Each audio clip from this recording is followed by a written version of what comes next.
इस सीरीज की next video में आप लोगों का बहुत बहुत स्वागत है। और आज की वीडियो में बात करेंगे कि जब भी आप अपने घरों का काम करवाते हैं तो जब भी प्लम्बिंग का नंबर आता है तो प्लम्बिंग का वर्क करवाने से पहले और प्लम्बिंग का जब आपका काम होता है तब, तो इस दौरान आपको किन किन चीजों का ध्यान रखना पड़ता है। तो सबसे पहले तो जो भी प्लम्बिंग का काम आप करवा रहे हैं ना, तो उससे पहले प्लम्बिंग से रिलेटेड जो भी ड्रॉइंग्स है वो आप बनवा लीजिए। आप पहले से फिक्स कर लीजिए कि कौन सी चीज जो है वो कहाँ पर आएगी, कहाँ पर आपका शॉवर आएगा, कहाँ पर आपकी टॉयलेट सीट आएगी, कहाँ पे आपका हैंड बेसिन आएगा। प्लस भविष्य में अगर आपको रिपेयर करवाने की जरूरत पड़े ना, तो आप किस तरीके से उसकी मेंटेनेंस करवाएंगे, तो इसके बारे में पूरी एक रूपरेखा आपकी बनी होनी चाहिए। फिर सेकंड नंबर पे आपका जो वाटर सोर्स है वो क्या रहने वाला है, इसको भी आपको पहले से ही क्लियर करते हुए चलना है। जैसे कि वो बोरवेल से मिलेगा, नगर निगम का पानी से मिलेगा, या फिर आप सबमर्सिबल करवाएंगे। प्लस इसके अलावा ये भी इंश्योर कर लीजिए कि आप जिस भी सोर्स से पानी लेंगे उससे जो आपको प्रेशर मिलेगा वो कितना आपको मिलेगा, और अगर वो प्रेशर कम है तो उस सही प्रेशर को मेंटेन करने के लिए आप क्या क्या चीजें जो उसमें ऐड ऑन करने वाले हैं।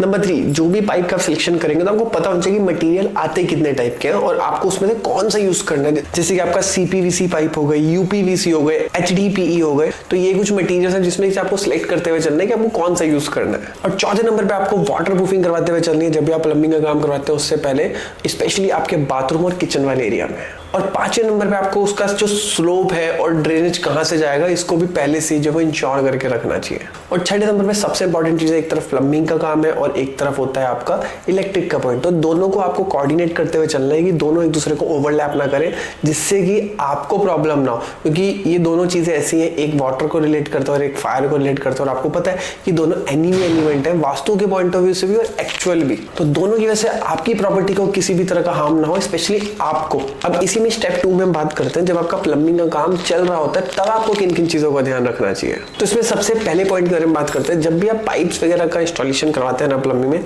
एक तो हाई क्वालिटी फिटिंग्स का यूज करना है आपको, और सबसे इंपॉर्टेंट बात है कि आपका जो लेबर है वो भी स्किल्ड लेबर होनी चाहिए। और पाइप्स को चाहे आप दीवारों पर इंस्टॉल कराएं या फिर फ्लोर के अंदर इंस्टॉल कराएं, वो गहराई में होना चाहिए जिससे कि पाइप को कोई भी डैमेज ना हो।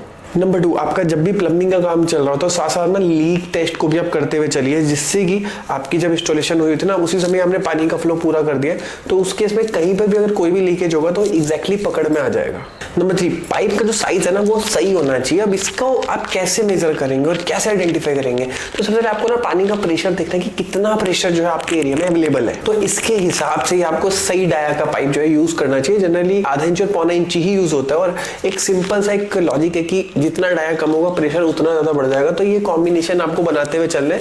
अब आपको ये देखना है कि आपका जो पानी है वो कितने प्रेशर से आपको मिल रहा है, और मेन लाइन और ब्रांच लाइन इन दोनों के लिए अलग डाया का पाइप आपको यूज करना चाहिए। और फिर 4th नंबर में जो पाइप होते हैं ना वो हॉट वाटर और कोल्ड वाटर दोनों के लिए अलग अलग पाइप रखने चाहिए। और जो भी आपके हॉट वाटर होते हैं उसका इंसुलेशन आपको प्रॉपर करवाना है, जिससे कि आपका जो पाइप है उसको कोई भी डैमेज ना हो। फिर 6 नंबर पे ज्यादातर लोगों को नहीं पता, आपको वेंटिलेशन पाइप्स का यूज करते हुए चलना है। जितनी भी स्मेल्स होती है वो इसके थ्रू निकल जाती है, क्योंकि अगर ये गैसेस प्रॉपर नहीं निकलेंगी ना तो आपके पाइप को भी जो है वो डैमेज कर सकती है। फिर पॉइंट नंबर 7 में बात करते हैं, जब भी आप पाइप की फिटिंग्स करते हैं ना तो फिटिंग के बाद प्रॉपर सीलिंग करें ताकि लीक और सीपेज की समस्या ना हो। फिर पॉइंट नंबर 8 में जब भी आप पानी की टैंक को इंस्टॉल करते हैं या फिर पंप को इंस्टॉल करते हैं तो उसको सही तरीके से करें, ग्रेविटी के हिसाब से पानी का प्रेशर को बैलेंस करें। और पॉइंट नंबर 9 सबसे इंपॉर्टेंट है मेंटेनेंस के पॉइंट ऑफ व्यू से, तो फ्यूचर की मेंटेनेंस के लिए पाइप को एक्सेसिबल रखें। जगह जगह पर वॉल्व्स हो गई, स्टॉप कॉक्स हो गए, इनको लगाएं जिससे कि पानी को प्रॉपर तरीके से बंद किया जा सके अगर फ्यूचर में कोई भी मेंटेनेंस करनी हो तो। अब जो लोग यहाँ तक टिके ना, तो लास्ट में 3 बोनस टिप्स आपको दे देता हूँ। नंबर 1, प्लम्बिंग के दौरान रेन वाटर हार्वेस्टिंग सिस्टम के लिए